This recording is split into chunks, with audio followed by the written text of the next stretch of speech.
제가 오늘 말씀드릴 내용은 우리가 만들고 싶은 원자로라는 내용이 되겠습니다. 주제가 되겠습니다. 그래서 여러분들이 원자력 공학을 어쨌든 여러 가지 이유로 선택하셨잖아요. 그리고 할 예정이고 또는 벗어날 수도 있고.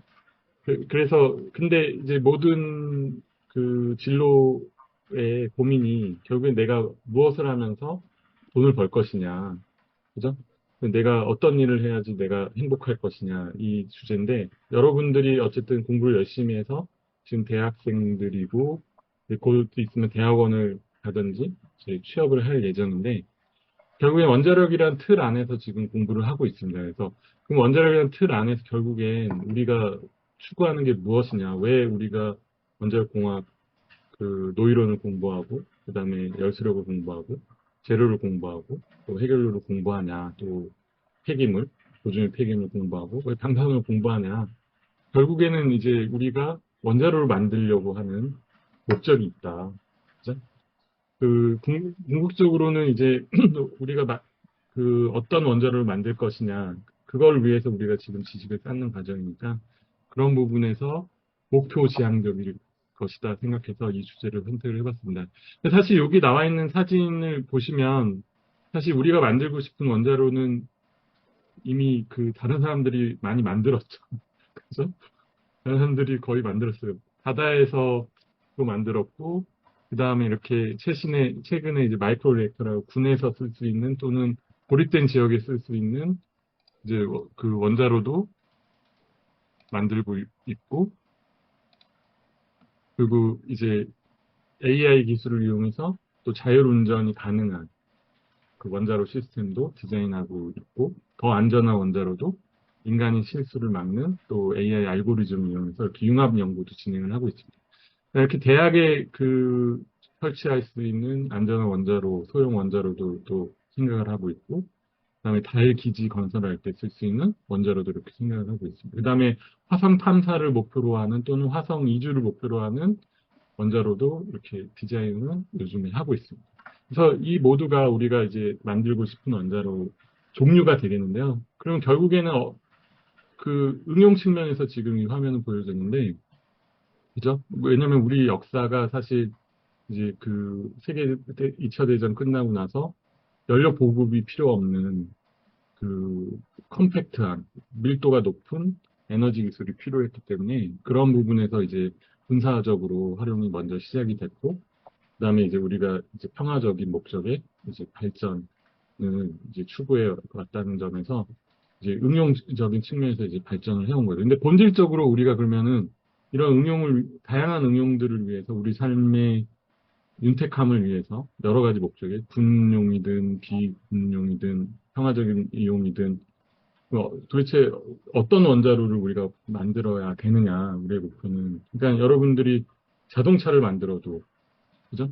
아니면 비행기를 만들어도 아니면 전자제품을 만들어도 핸드폰을 만들어도 아니면 배터리를 만들어도 도대체 어떤 디자인 어떤 제품이 더 좋은 디자인이냐 이런 생각을 하게 되잖아요. 그죠?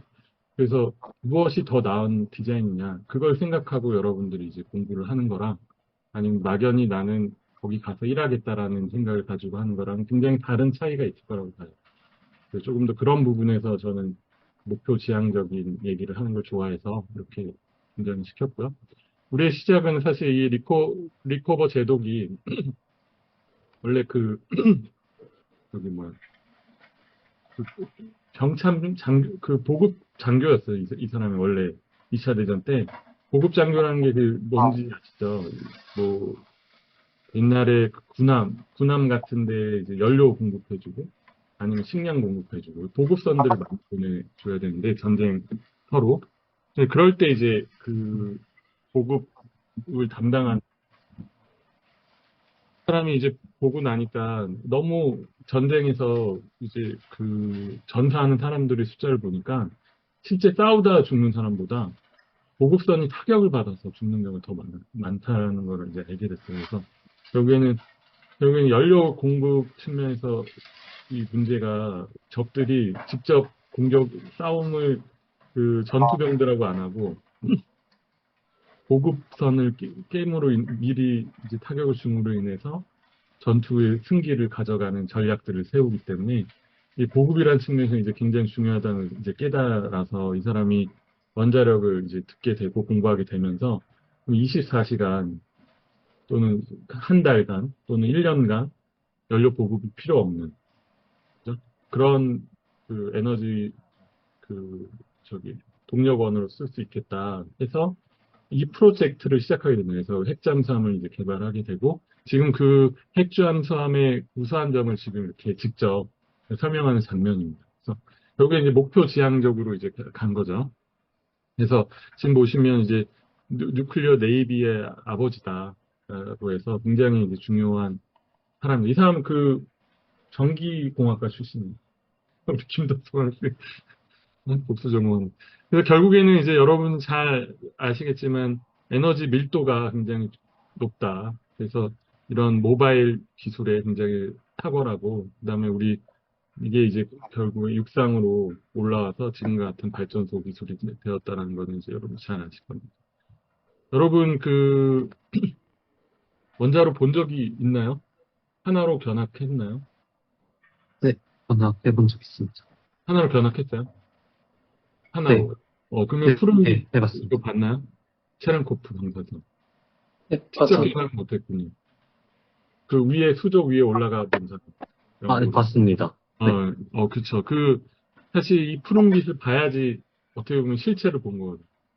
그러니까 원자력 공학과 출신들이, 그러니까 예를 들어서 항공우주공학과인데 비행기를 한 번도 못 타본 항공우주공학과, 항공과 학생들이 있는 반면 또 자동차 공학과인데 자동차를 한 번도 본 적이 없는, 교과서만 보는 그런 사람들이 있는 것처럼 지금 요 사진이 지금 보여주는 게 링크가 지금 빠져 있는데, 그런데 요거는 요건 뭐 링크까지 할 필요 없고 지금 이게 영구형 원자로인데 푸른빛이 있는 부분이 영구형 원자로인데 트리가 원자로라고 아마 우리나라 그 최초의 그 연구로로 수입한 게 요 트리가 원자로고요. 그 이승만 대통령이 수입을 하셨죠. 50년대에. 이게 우리나라 원자력의 역사 처음 출발점인데 지금까지도 굉장히 인기 있는 연구용 원자로입니다. 그래서 이 푸른빛이 그 가로가 50cm, 세로가 50cm. 그래서 그 푸른빛의 그 근원은 여러분들 다 아시죠? 그 방사성, 그 베타선 때문에 물 분자가 역이돼서 이제 그 들뜬 상태에서 다시 바닥 상태로 떨어지면서 그때 나오는 빛이 이제 이 블루 광선이 되겠고요. 빛보다 이제 그 물속에서는 빛보다 빠르게 움직이게 빛의 속도가 늘어져서 광선 입자가 빛보다 빨리 움직이게 되면서 나타나는 현상입니다. 그래서 그 소닉 붐하고 굉장히 유사한 현상이라고 할 수 있죠. 그래서 이거를 굉장히 설명하기가 어려워서 그거 처음에 이제 설명한 사람이 체렌코프인데 이론적으로는 그 다음에 나머지 두 사람이 더 설명을 했습니다. 직접 그 설명을 못하고 이론적으로는 그래서 세 명이 노벨상을 같이 받았어요. 그래서 원자력 굉장히 중요한 그 현상이다. 그래서 방사선이 있으면 물 분자가 있으면 이 현상이 나타나요. 그래서 그 꼭 수조 물 속에서만 나타나는 게 아니라 물 분자 뭐 사우나 같은 조건에서도 이런 빛이 나타난다. 그래서 원자력의 본질은 이거다. 그래서 핵분열 반응이 일어나면 사실 그 우리 고기 굽듯이 숯불, 연탄처럼 뻘개지는 게 정상인데 우리가 해결료 봉이라는 컨테이너 안에 들어가 있잖아요. 그래서 이제 물로 냉각하고 있기 때문에 그 안은 볼 수가 없고 그 밖에서만 간접적으로 이 푸른빛을 통해서 지금 핵 반응이 활발하게 일어나고 있다. 근데 재밌는 거는 이걸 제어할 수 있는 방식이 여러분들 그 원자력의 꽃이 뭐냐면은 이 제어하는 방식이에요. 그러니까 핵무기하고 그 원자로의 차이점이 그 뭐냐면 그 핵 반응을 우리가 원하는 레벨로 원하는 시간에 원하는 타이밍에 조절할 수 있느냐. 핵무기는 그럴 필요가 없잖아요. 한번 개폭하면 그대로 모든 에너지를 쏟아내죠. 그죠? 그러니까 핵무기는 오히려 제어하지 않아요. 그래서 언컨트롤드 누클리어 디바이스라고 하는데 그래서 오히려 쉬워요. 핵무기 만드는. 근데 발전소를 만드는 굉장히 어려운 이유가 뭐냐면 핵 반응을 우리가 제어를 해야 된다. 근데 그거는 자동차 속도를 100km로 서울에서 부산까지 일정하게 가는 거하고 똑같은 기술이에요. 그죠? 근데 자동차 엔진도 대단한 거죠. 그죠? 왜냐면 그 우리 화학 반응에 의해서 연소 반응을 그 우리가 시속 100km per hour를 꾸준하게 낼 수 있게, 스테디 스테이 낼 수 있게 제어하고 있는 거예요. 액셀러레이션이나 브레이크를 이용해서. 그죠? 마찬가지로 이 원자로도 요 막대기로 보이는 제어봉, 그 보론이 들어가 있는 제어봉을 이용해서 이제 우라늄 235의 경쟁 상대죠. 이걸 이제 집어넣음으로 인해서 제어를 하는데 왜 이게 예술이냐면은 핵 반응은 보통 10의 마이너스 5승 세크 단위로 일어나요. 그죠? 1초 밀리세크 단위로 일어나죠. 그죠? 근데 이 제어봉은 어떤 단위로 일어나요? 분 단위로 일어나요, 움직임이. 사실. 그죠? 그러니까 완전히 다른 세계, 100만 년 전에 일어난 현상을 지금 조절하는 거와 마찬가지다. 그걸 가능하게 한 이유가 뭔지 아는 사람. 4학년은 알아야 될 것. 빨중성저. 지발중성자, 그죠? 여기 몇 학년이요? 저 4학년. 4학년, 지발중성자. 여기 정혜영 교수님한테 내가 나중에 칭찬해 줄게. 맞아요. 지발중성자가 그 원자력 발전의 꽃이라고 해도 과언이 아니에요. 지발중성자 때문에 우리가 원자로를 제어할 수 있는 평화적 목적이. 그래서 이 그림이 한 장이 갖는 의미가 여러분한테 엄청나다. 그죠? 그래서 이 부분이 꼭 이제 여러분한테 강조돼야 될 부분이고, 그러니까 이 내용을 아는 게 결국에는 원자력 공학을 잘 공부한 거다. 그래서 뭐 카이네틱스라고 하죠. 다이나믹스라고 하죠. 근데 이제 카이네틱스와 다이나믹스의 차이는 핵 반응을 이제 결국에는 제어할 때 여러 가지 요소를 동시에 고려할 거냐, 안 고려할 거냐인데, 가장 심플한 모델은 카이네틱스가 되겠고요. 여러 가지 그 외부 환경의 영향을 같이 고려하는 게 다이나믹스가 돼요. 근데 그 다이나믹스의 핵심이 되는 게 열 유체가 됩니다. 온도가 돼요. 그래서 앞으로 나오겠지만 SMR의 핵심이 탄력 운전인데, 탄력 운전은 이 다이나믹스 측면에서 열 유체 조건이 굉장히 중요하다. 왜냐면 핵 반응을 우리가 볼 때 반응률이 어쨌든 뭐 누가 누구를 만나서 반응하는 건데 반응을 해야지만 우리가 의미가 있는 거잖아요. 그러니까 우리가 그 어떻게 보면은 반응기를 디자인하는 사람들인데 반응을 잘 시키는 게 중요하죠. 원할 때 원하는 속도로 그죠? 그러니까 반응기를 제어하는 그죠? 그러면 그 반응률을 최대로 경제적으로 안전하게 만드는 게 우리 목표다. 그러기 위해서 필요한 지식들을 여러분들이 공부해 나가는. 근데 그러면은 뭐가 문제냐? 근데 의외로 문제가 많더라. 이런 식으로 우리가 가져왔는데 여기 뭐냐면 우리 목적하고 똑같아요. 결국에는 이런 반응기를 디자인할 때 우리가 만들고 싶은 원자로 뭐냐? 안전하게 잘 타야겠다. 안전하게 잘 반응해야겠다. 그죠? 그 다음에 좀 골고루 반응해야 되는 거 아니냐? 뭐 저기 고기 굽는데 내 앞에 있는 거는 안 구워지고, 저기, 우리 김현지 조교 앞에 있는 고기만 계속 잘 익고, 그러면 돼, 안 돼요, 그죠? 화나잖아요. 김도성 씨 화날 것 같아, 안 날 것 같아. 그래서 아, 뺏어 먹을 수도 없고, 많이 날 것 같습니다. 배고플수록 더 화가 나죠, 그죠? 그러니까 이것도 연탄 지금 이미지를 가지고 왔는데, 골고루 타야 된다. 안 타면 어떻게 돼요? 옛날 할머니들 교체하잖아요, 그죠? 중앙대 앞에 연탄 구이집이 있나요? 많을 아, 거. 네, 맛있는 곳 있습니다. 맛있는 거 많죠. 다음에 놀러 가면 한번 했네. 여기 그래서 이 골고루 타는 게 굉장히 중요하다. 그래서 우리 노심하시는 분들은 패턴이라 그러죠. 어떻게 하면 골고루 태울까 고민하시는 분들이에요. 그죠? 그 다음에 또 한 가지는 뭐냐면 연료를 딱 넣는데 금방 타버리거나 아니면 금방 교체해줘야 돼. 그러면 피곤하잖아요. 그죠? 최소한 지금 원자력 발전소는 1년 반마다 이렇게 자리 바꿔주기 하고 최대 4년 반 태우잖아요. 근데 이것도 약간 피곤한 거야. 그럼 어떻게 하는 게 제일 좋아요? 가능하면 30년 동안 연탄을 태우고 싶다. 교체 없이.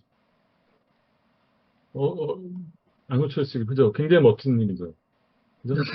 그거에 꽂힌 사람이 누구냐면 빌 게이츠. 그거에 꽂힌 사람이 빌 게이츠. 나중에 설명을 하겠지만. 그래서 굉장히 오래 태우는 게 중요하다. 연료 교체 없이. 근데 원자력만 가능하다. 다른 그 석유나 석탄이나 뭐 신재생이나 이게 불가능하잖아요, 그죠? 간헐적이고 연료가 굉장히 용량이 제한적이라서 밀도가 낮기 때문에. 그래서 오래 타는 거는 원자력 기술로만 가능한데 이게 이제 어느 정도 가능한지가 지금 현재 우리가 쓰고 있는 그 상업적으로는 발전로에서는 농축도 5%짜리로 최대 4년 반 교체하고 교체 없이는 1년 반. 그 다음에 잠수함용으로는 농축도를 굉장히 높여가지고 90% 이상 해가지고 미국 핵잠수함을 쓰는 것처럼 이제 뭐 15년에서 20년 정도 이제 해결 교체 없이 그냥 평생 2번 교체하면 된다고 하더라고요. 예를 들어 30년 수명을 봤을 때, 그러니까 한 번 교체하면 된다고. 그렇죠?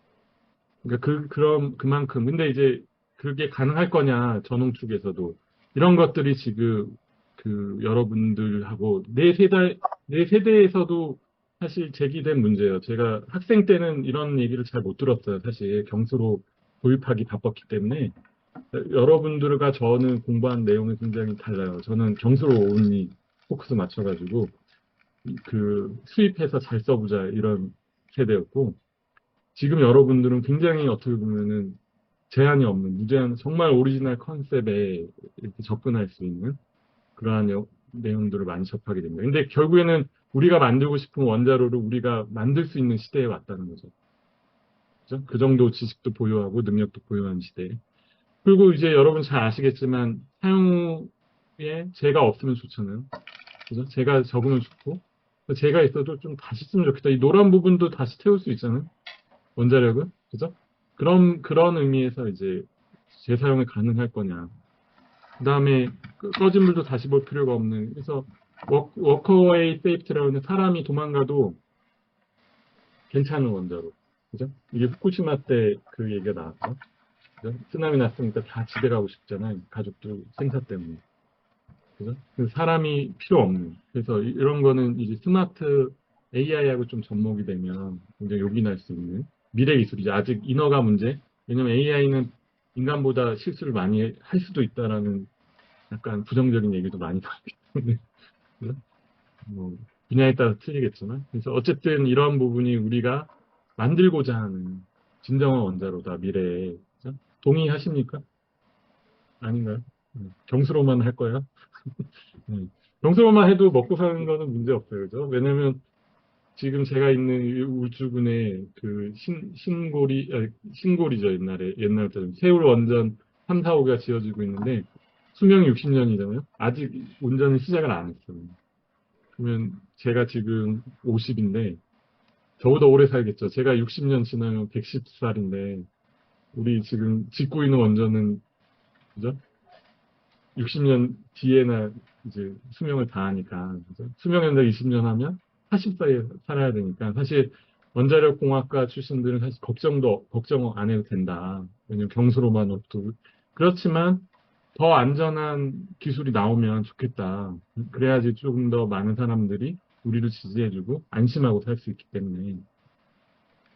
그래서 이제 신재생과 잘 어울리는 그 또 원자로가 필요하다. 이게 아까 말한 것처럼 이제 신재생 간헐성 문제로 원자력은 사실 그동안은 기저부하, 출력을 100% 내서 기저부하로 쓰는 용도로 많이 써왔는데, 신재생이 탄소 배출하는 화력을 대체하다 보니까, 근데 문제는 이제 얘네들이 낮에만 태양광 쓸 수 있고, 바람 불 때만 쓸 수 있으니까, 우리가 원하는 시간에 쓸 수 있는지 굉장히 의문이 들어요. 그럴 때 이제 등장할 수 있는 게 가변적인 그 원자로가 가능하겠느냐. 그래서 플렉서블 오퍼레이션이 가능한 원자로. 그래서 수요와 수요에 맞춰서 원자로 출력을 제어할 수 있어야겠다. 근데 지금 원자로들은 그 프랑스나 선진국들은 제어하는 그런 부분을 개발을 했는데 우리나라 원전은 원칙적으로는 그게 다 가능해요. 그렇지만 우리가 근데 구체적으로 그 기술을 갖고 있지는 않아요. 그래서 그런 부분에 대해서는 앞으로 추가적으로 개발을 해야 된다. 그래서 우리가 만들고 싶은 원자로의 요건을 이렇게 적어봤습니다. 그래서 사실 이 부분이 제가 오늘 말씀드리고 싶은 내용에 다라고 해도 과언이 아닙니다. 그래서 빌 게이츠가 왜 원자력을 좋아하느냐. 사실 아프리카의 가난을 해결해 주려고 하다 보니까 식량, 화장실, 물 문제를 단순히 해결해 줄 수 없다는 것을 알게 되었고, 그 이유가 우선적으로 에너지, 전기 문제를 해결해 준다는 것을 깨달았다. 근데 에너지 문제, 전기 공급을 공부하다 보니까 이게 얼마나 돈이 많아요. 그래서 세계 똑똑한 사람들 다 모아본 거예요. 아프리카에 전기 좀 넣어줘. 그랬더니 뭐라고 하냐? 근데 기후 문제가 심각하더라. 근데 아프리카는 또 뭐가 문제가 돼요? 테러. 그죠? 정치가 불안정하니까. 그래서 뭐냐면 무탄소 24시간 발전 가능한 에너지원이 일단 돼야 되고, 아프리카를 위해서는. 신재생은 너무 비싸서 안 되고, 또 24시간 안 되고, 그죠? 석탄은 기후변화 촉진되니까 아프리카가 다 석탄 떼면 큰일 나죠. 도와줄 수 없는 입장에 처해진 거예요. 그래서 결국엔 답이 원자력뿐이 없다. 근데 원자력이 테러 위험이 있으니까 아까 말한 것처럼 핵무기 탈취가 될 수 있다. 해결력 교체를 자주 하다 보면. 그러니까 어떻게 해야 돼요? 3, 40년 동안 한 번만 해결료 처음 장전하고 건들지 마라. 봉인해버려라. 그래서 이 초장주기 개념이 있을 수 있으면 빌 게이츠가 여기에 투자하겠다. 그래서 그게 나온 개념이 원자력계에서 제시하는 게 테라파워의 트래블링 웨이브 리액터. 이게 에드워드 텔러가 특허를 낸 거예요. 100년 전에 이미. 그걸 이제 그 일본에서 개념화했고, 그걸 다시 그 UC 버클리에서 좀 구체화했고, 그 사람들이 이제 창업 빌 게이츠가 서포트하는 그 재단 그 기업에 의해서 이제 회사를 만들어서 그 이제 개발한 게 그 TWR이라는 트래블링 웨이브 리액터고, 그 다음에 그 회사가 지금 현재 와이오밍주의 나트륨이라는 원자로 건설하는 그 테라파워입니다. 그래서 빌 게이츠의 뜻은 굉장히 숭고했다. 이게 굉장히 중요하죠. 왜냐면 우리가 공부할 때 왜 공부하는지 막연하게 생각을 하잖아요. 그죠? 근데 지금 보면은 빌 게이츠처럼 확실하게 문제를 정의한 사람은 원자력계 저도 못 봤어요. 교수님들도 못 보고. 그냥 단순히 교과서에 있는 지식, 수학 문제, 미분, 적분 가르치시는 분들이 태반이었고, 그죠?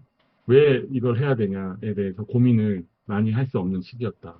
여러분도 혹시 그런 상황이면 이 빌 게이츠를 좀 많이 쳐다봐라. 그러면 굉장히 좋은 목표 의식이 생긴다.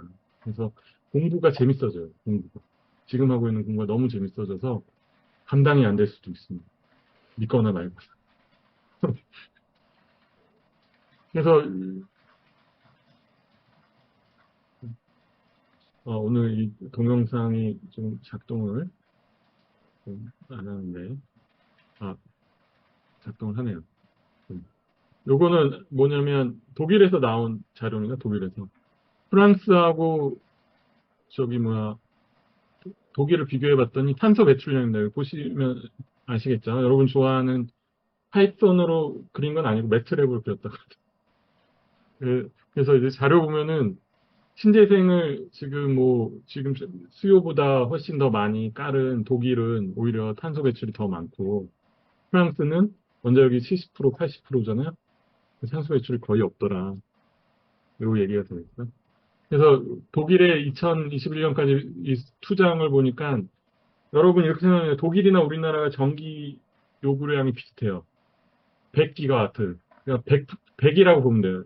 우리나라도 100이 필요해 하고 독일도 100이 필요하다. 근데 이제 뭐 겨울철이나 이럴 때 좀 봄이나 가을에는 한 뭐 30까지 내려가긴 하는데 그래도 여름이나 겨울에 최대 100이 필요하다. 마진도서 실제로는 100이니까 실제 한 80 필요한 거죠. 최대 피크치가. 80기가와트. 근데 여분을 둬야 되니까 100기가와트가 필요해요. 독일이나 우리나라. 비슷한 사이즈로 필요해요. 그러면 여기 보시면은 지금 독일이 태양광으로 얼마까지 올렸냐면 지금 55까지 올립니다. 55기가. 절반 이상을 깐 거죠. 근데 이제 태양광이 간헐적이니까 어떻게 풍력으로 이제 또 이 간헐적을, 왜냐면 중첩 현상을 이용하면 스탠딩 웨이브 만들 수 있잖아요. 그죠? 그래서 중첩을 이용하려고 태양광하고 그 풍력을 같이 깐 거예요. 풍력을 까면 태양광이 없을 때 바람 불면 되니까. 근데 같이 깔았어요. 그래서 그 태양광 더 깔았어요. 60기가와트까지. 그죠? 그러니까 이론적으로 보면은 어떻게 돼요? 130, 120, 110. 이미 필요한 100을 넘어갔죠. 신재생으로만. 그죠? 근데 어떻게 돼요? 탄소 배출량은 조금 더 줄지 않더라. 왜 그러냐? 왜냐면 얘네들이 보시면 바와 같이 이용률이 CF가 캐패시티 팩터예요. 이용률인데 몇 프로예요? 왔다 갔다 하죠. 10%, 2%, 1%. 그죠? 여기 보면 13%, 17% 올라가도 40%까지 올라가지만 태풍이 오면 40%까지 올라가요. 근데 이제 문제는 뭐냐면 빵이 되는 날이 있죠. 둘 다 빵이 되는 날. 이때 뭘 써요?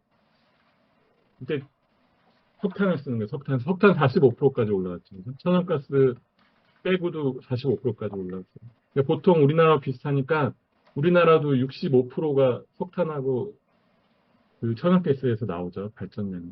비슷한 상황이에요. 독일하고 우리나라 두 나라는 기후 악당이다. 두 나라는. 독일은 지금 요 밑에 지표 보면 독일 원전인데 폐쇄하기 전에 지금은 0이에요. 독일 탈원전 했기 때문에. 근데 이용률 보시면 어떻게 돼요? 거의 그 내가 설치한 용량에 거의 가깝죠. 그죠? 이게 지금 현실이다. 그러니까 엔지니어나 과학자들은 이 데이터 기반으로 보면은 정부 대통령한테 이런 설득을 할 줄 알아야 돼요. 욕 먹더라도. 이 봐라. 그죠? 이게 과학의 현실이다. 어떻게 태양광을 1000기가와트를 만든다고 공급이 되겠냐고요. 안 되겠죠. 0이 되는 날이기 때문에. 풍력이 1000기가와트 된다고 해서 안 되겠죠. 그러니까 백업이 반드시 필요한데 석탄일 거냐? 원자력일 거냐. 근데 원자력일 수밖에 없다. 기후변화를 고려하면. 기후변화가 거짓말이면 어떻게 돼요? 뭐 상관없어. 원자력은 특수 목적으로 가는. 아니면 이제 경제성으로 가야 돼. 석탄보다는 싸야 돼. 그죠? 그동안에 우리 논리가 그거였어요. 석탄은 같이 가야 되니까 석탄보다 싸게 간다. 근데 석탄이 500기가와트가 주 500에서 600이었거든요. 그 500메가와트. 원자력은 1기가와트 설비였어요. 그래서 2배 용량 키워서 경제성을 굉장히 좋게 만들었죠. 근데 지금은 이제 기후이기 때문에 석탄을 못 쓰니까 원자력은 오히려 더 기회가 왔다. 그래서 그거에 대한 구체적 솔루션이 원자력이지만 문제는 안전성이다. 왜냐면 후쿠시마 같은 사고가 나면 어떻게 할 거냐. 그래서 우리가 그러면은 혈액순환이 문제면 정전이 심장마비에 해당한다. 어? 그러면 자연순환을 이용하자. 반신욕을 이용하자. 심장 떼고도 운전할 수 있는 원자로 디자인하자. 그게 각광을 받고 있는 지금 원자력을 뜨게 만든 SMR이 시작이죠. 누스케이. 여러분 아마 서울대 그 누스케이 시뮬레이터 센터에서 아마 교육을 받을 기회가 많을 겁니다. 받으신 분도 있을 거고. 저도 가서 조금 받았는데 컴퓨터 게임 같죠. 요즘 세대에 맞춰가지고. 근데 기본적으로는 결국에는 자연순환, 반신욕이 가능하다. 심장을 없애는 거예요. 펌프를 없애는 거예요. 그래서 환경단체나 그 원자력을 싫어하는 사람들이 시비 거는 게 니네 심장마비 되면 니네 그 혈액 다 나와가지고 우리 다 오염시키잖아. 이렇게 얘기하잖아요. 근데 그게 없다. 그래서 굉장히 각광을 받고 있는 거고. 근데 누스케일이 심장 없는 원자로를 만들었는데 이제 그러다 보니까 효율성이 좀 낮아요. 그죠? 그러니까 경제성이 좀 낮아요. 그래서 지금 경제성이 하나의 챌린지가 돼서 이슈가 되고 있는데 어쨌든 구원투수가 된 건 맞고 그래서 지금같이 이제 SMR 시대를 열었어요. 그래서 모든 원자로가 일단 용량을 줄이자. 용량을 줄이면 뭐냐? 아까 말한 대로 꺼진 불도 다시 보자가 필요 없는 거예요. 여러분 디케이 힛 배웠죠? 디케이 힛. 잔열, 꺼진 불인데 연탄불이 살아있어요. 그럼 이제 원자력 같은 경우는 그 양이 그 연탄을 다 녹일 정도에 해당한다. 그게 문제예요. 이게 남은 열이 남은 게 아니죠. 아니, 그러니까 작은 열이 아니에요. 엄청 커요. 그러니까 그게 결국에는 그 처음 발전한 용량에 비례하기 때문에 기술적으로 우리가 대용량에서 이걸 안전을 더 이상 해결할 수가 없더라. 공격 포인트를. 그래서 어떻게 보면 되게 그 희한한 논리가 될 수 있는데 그냥 분할해 버린 거예요. 근데 이게 공학에서 흔히 일어나는 건데 CPU가 똑같아요. CPU가 지금 분할돼 있거든요. 여러분 최초의 CPU는 하나였는데 지금 8개로 분할돼 있어요. 그리고 뭐 GPU까지 또 분할돼 있잖아요. 병렬 계산. 왜냐하면 열 용량을 감당하지 못하기 때문에 분할시켜버려요. 그럴 때는. 그러면은 8개 동시에 쓰는 일이 별로 없으니까. 그래서 굉장히 여러 가지 공학 분야에서 출력을 높일 수 없을 때 그 안전 문제로 분할해버리는 그 기술은 이제 공통 기술이다. 그래서 원자력도 그렇게 작게 분할해가지고 모듈화 시킨 게 SMR이고 그 컨셉을 뉴스케일이 뜨니까 그 컨셉을 모든 노형들이 다 도입을 한 거예요. 그래서 SMR 하면 요즘에는 막 경수로도 등장하고 저기 소듐 냉각로도 등장하고 MSR도 등장하고 근데 얘네들은 원래 SMR이 아니었었거든요. 그러니까 왜냐면 이제 숟가락 얹은 거죠. 엄밀하게 얘기하면. 근데 얹었는데 왜 얹었냐? 그 개념이 맞기 때문에 그 개념이 일반인들 대중을 설득할 수 있기 때문에 가능하더라. 그러면 그 빌 게이츠도 소형화를 시켰어요. 소형화를 시켰는데 아까 말한 초장주기를 가고 싶은데 문제는 초장주기로 하려면은 제로가 중요해요. 왜냐면 중성자를 얻어맞아야 되거든요. 원자로 환경이 중성자들이 돌아다니기 때문에 중성자는 마치 야구공이고 배트가 내가 한 선수가 뭐 40년 동안 배트를 쓸 수 있느냐 야구공을 얼마나 두들겨 맞는데 그래서 그런 배트가 지금 현재 없는 거예요. 문제는 있으면 좋죠. 있으면 하나만 가지고 계속 쓰니까 그래서 이거를 그 개념은 그냥 종이 리액터로만 남겨놨어요. 페이퍼상으로 제로가 없기 때문에 2050년 이후에 그거는 가보자. 제로가 개발되면 2050년 이후에 일어날 일이고 당장의 탄소 중립에 기여할 원자력 개념은 뭐냐? 일단 그 저기 그냥 장주기 그냥 초장주기는 아닌데 장주기다. 근데 장주기인데 지금 현재 목표는 한 4년 또는 3년 경수로보다는 좀 길게 가자. 그런 그 정도로 지금 디자인을 해서 일단 그 데모를 한번 해보자 실증을. 그래서 지금 와이오밍주에 그 요 BOP 먼저 이제 건설을 시작했어요. 왜냐면 여기는 인허가가 필요 없기 때문에 에너지 아일랜드는 누클리어 아일랜드 원자로 포함된 건 지금 인허가 서류를 제출했죠. 미국 규제 기관에. 그래서 조만간 이제 인허가가 2년 내에 나오면 아마 그 실체를 여러분 2028년 정도쯤에는 볼 수 있을 것 같아요. 근데 이제 그 여기서 채택한 소듐은 문제가 뭐냐면 물하고 반응을 잘해요. 그 해결료는 농축도가 높아요. 왜냐면 얘가 그 반응률이 낮아서 소듐을 쓰기는 반응률이 낮아가지고 그 해결료가 더 많이 필요해요. 반응물이 더 많이 필요한 거예요. 반응률이 떨어지면. 그래서 반응기라고 했잖아요. 여러분들이 우리가 디자인하는 거는 일단 반응이 일단 어느 정도 나와야 된다, 강제적으로. 뭐, 둘이 만나겠는데 자석처럼 안 만나는 게 뭐예요? 핵융합이잖아요. 핵융합이 안 된다는 게 뭐예요? 반응률이 아무리 만나게 하려고 해도 안 만나더라. 왜냐면 플러스 플러스 차지니까. 그래서 이제 핵융합이 어려운 거고, 원자력은 쉬운 게 뭐냐면 잘 만나더라. 그게 경수로고. 근데 앞으로 경수로 우라늄 235만으로는 그 자원이 한계가 있으니까. 그리고 그 다음에 이제 사용 해결료를 좀 태울 수 있는 버전은 요 고속 중성자를 이용하면 얘네들이 반응을 하는 거예요. 그래서 어느 정도 그런 반응이 나오기 때문에 고속 중성자를 활용하는 그 핵분열로 그래서 그거를 위한 냉각제인 소듐을 쓸 수 있는 그런 원자로를 쓰는 거다. 그래서 반응률 관점에서 여러분들이 보면은 아마 이해가 쉽게 될 겁니다. 그래서 이랬을 때 이제 문제가 근데 뭐냐면 이게 결국엔 물을 직접 끓이게 되면 물하고 반응하기는 폭발해요. 알카리 메탈이기 때문에. 그래서 인허가가 안 났어요. 설계는 많이 됐는데 상업적으로 연구로도 있었지만 상업적으로는 인허가가 안 났어요. 왜냐면 그 배보다 배꼽씩 큰 거죠. 이쪽에서 반응 폭발이 그러니까 오히려 폭발 현상이 일어날 수 있어요. 물하고 소듐이 만나서 원자로 폭발이 아니라 그래서 오히려 원자를 그냥 폭발이 아니라 깨지게 만들 수 있기 때문에 더 위험하다 경수로보다.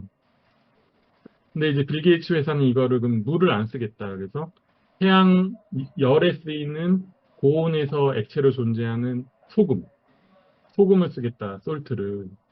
그래서 그러면은 요 부분에 인허가를 받을 수 있다. 사고가 하나 사라진다. 그래서 이제 강하게 지금 밀어붙이고 있는 거예요. 그래서 기존에 하고 다른 점은 굉장히 아이러니하게 되게 심플해요.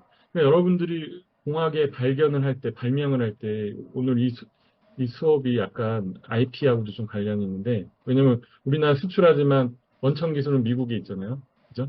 미국에 있다고 하잖아요. 기술 도입을 해서 우리는 그 문제를 해결했지만 미국은 자기 거라고 주장을 계속 하잖아요. 근데 이제 그 오리지널 설계는 사실 미국에서 이루어진 게 맞고, 그렇지만 우리가 그 딜을 해온 게 또 맞는 거고, 어느 정도 딜이 안 된 부분에서 조정이 들어가는데, 삼성전자의 그 갤럭시도 퀄컴 로열티 계속 지불하고 있잖아요. 그 다음에 우리 노트북이나 컴퓨터에 인텔 CPU 로열티 계속 지불하고 있잖아요. 그러니까 그래서 우리가 완벽한 기술을 다 가지고 가진 못하고 있기 때문에 그래서 이제 그런 부분에서 결국에는 특허, 원천 기술이 굉장히 중요하다. 근데 여러분들이 아무튼 공부할 때 그런 부분을 이 요건과 같이 본다면 굉장히 또 여러분 돈도 벌 수 있는 기회가 올 거다. 원자력을 하지만 사명감도 있지만 근데 이 원천 기술 굉장히 좀 특이해요. 심플해요. 그냥 용익염으로 물을 대체한 건데 이 부분이 특허가 걸려 있는 거예요. 되게 심플하죠. 그러니까 아이패드, 아이폰의 모양의 특허를 건 거하고 굉장히 비슷해요. 삼성이 2조 주고 해결했죠. 그죠? 이 모양에만 걸어도 2조를 줘야 된다. 그래서 근데 빌 게이츠 회사의 모 회사가 사실 그 특허 사냥 회사예요. 인터렉처 뭐죠? 우리 박상일 박사님이 이따가 설명해 줄 수 있는데 그래서 이제 이런 부분이 굉장히 재미있는 아이디어다. 샘 알트만도 지금 하나 상장했죠. 오클로라는 원자로. 이것도 소듐 냉각로 개념이죠. 해결료가 교체할 필요가 없는. 그러니까 우리가 만들고 싶은 원자로의 요건 중에 몇 개를 얘네들이 지금 가지고 있다. 경수로 해서 못 갖는 요건들을 그렇게 생각하시면 됩니다. 여러분 마이크로소프트에 가서 일할 수도 있어요. 그죠? 왜냐하면 데이터 센터에 소형 모듈 원자로 규모의 전력이 24시간 365일 끊이지 않는 전력이 필요하기 때문에 그래서 보시면 2023년에 이런 채용 공고가 났어요. 이 김도성 씨가 딱 분야에 맞는 전기도 알고 저기 원자력도 알고 예를 들면 그래서 원자력 팀을 만들었다. 앨런 머스크가 원자력을 싫어하는 것 같지만 사실 전기를 쓰잖아요. 원자력 지지자예요. 어떻게 아냐? 신문 기사에 앨런 머스크 이렇게 얘기했죠.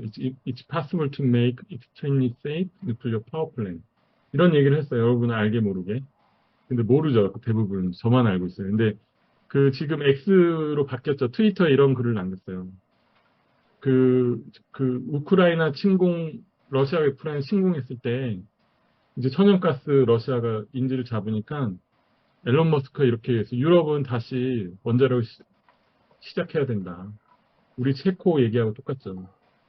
유럽이 원자력을 다시 시작해야 된다라고 앨런 머스크가 얘기를 했어요. 그리고 자기가 일본에 가보니까 의외로 자기 여행했는데 아무 문제 없더라. 그죠? 방사선 위험한 줄 알았는데 일본 가서 자기 음식 먹고 그죠? 뭐 했는데 아무 문제 없더라. 여러분들 이런 얘기 할 수 있어요? 앨런 머스크가 내가 보기에는 원자로 디자인 하나 가지고 있을 것 같은 생각이 들어요. 어느 시점 되면 하나 내놓지 않을까. 왜냐면 이 글들을 보면 의미하는 바가 있어요. 앨런 머스크가 지금 뭐죠? 자율운전 차하고 자율운전 로봇 만들고 있잖아요. 그죠? 2천만 원짜리 로봇 이제 내년에 나올 텐데 결국에는 전기 문제를 어떻게 해결할 거냐. 내가 보기에는 앨런 머스크가 디자인을 할 것 같아서 그게 어떻게 보면은 정말 재밌는 우리로 컨셉이 되지 않을까 싶다는 생각이 들어요. 근데 구체적 아이디어는 뭐, 구체적 아이디어는 이제 앨런 머스크 머릿속에 있겠지만. 근데 여러분들이 이제 8월 8일 날, 잠정령 8월 8일 날 오면 저희 연구실에 이제 APR 1400 모델하고, 그 다음에 뉴스케일 모델, 그 다음에 SFR, 테라파워 나트륨 원전하고 원자로 타입은 비슷해요. 요 노형에 대해서 좀 보게 될 겁니다. 실물을 보게 되면서 여러분들이 이제 어떤 방향으로 앞으로 공부해 나갈지 좀 구체적으로 얘기를 해줄 수 있을 것 같습니다. 네, 이상입니다.